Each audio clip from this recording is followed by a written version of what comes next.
Coach Michael, thank you very much for your time. Disappointing 3-1 loss here. What were your thoughts on the game? Yeah, disappointing indeed.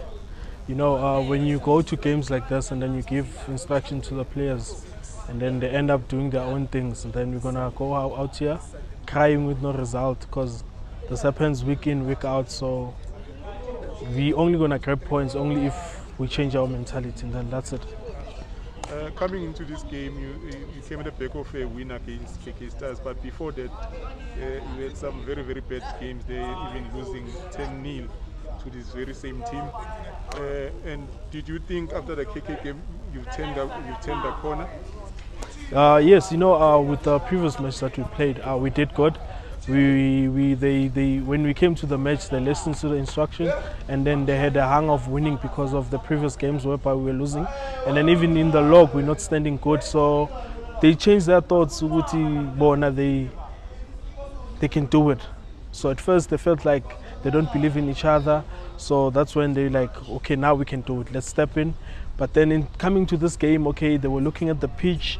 And then they were like, no, the pitch is disappointing. So remember, in football, if you're going to start thinking about the pitch and then already you've lost the match. So this is Africa. In Africa, you get pitch like this. When you come here, just give your result and then the rest is history. Coach, you didn't start well. In the first half, they dominated you. They created a lot of chances which they couldn't score. But in the second half, you scored against that run of play. Why do you think you were unable to protect that lead or to add on to it? As I said, on halftime I told them that this team, they are good at making the runs behind them. So we have to look at the blind spots because they're making the runs. And first half, we're not good, but we had a first chance.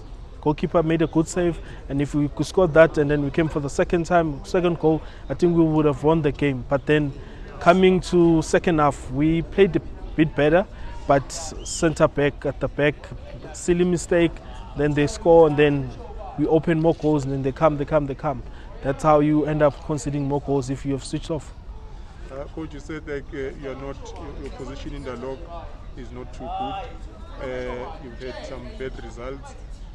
What do you think needs to be done to change things and turn around the corner? Yeah, I think firstly, if our players they listen to the instructions, because they only want to win the game when it's finished. So if they switch on from first minute, we can turn the tables around. And when I'm looking at games that we're remaining with, we still have many points. We can grab more of the points and be maybe on position 6-7. And with the games that we lost, I don't think we can lose to those teams. They are good. We're also good. It's just we don't believe in ourselves. So if we start believing in ourselves and then become as a team, we can still win more games. Coach, thank you very much for your time and all the best in your upcoming games. Thanks a lot.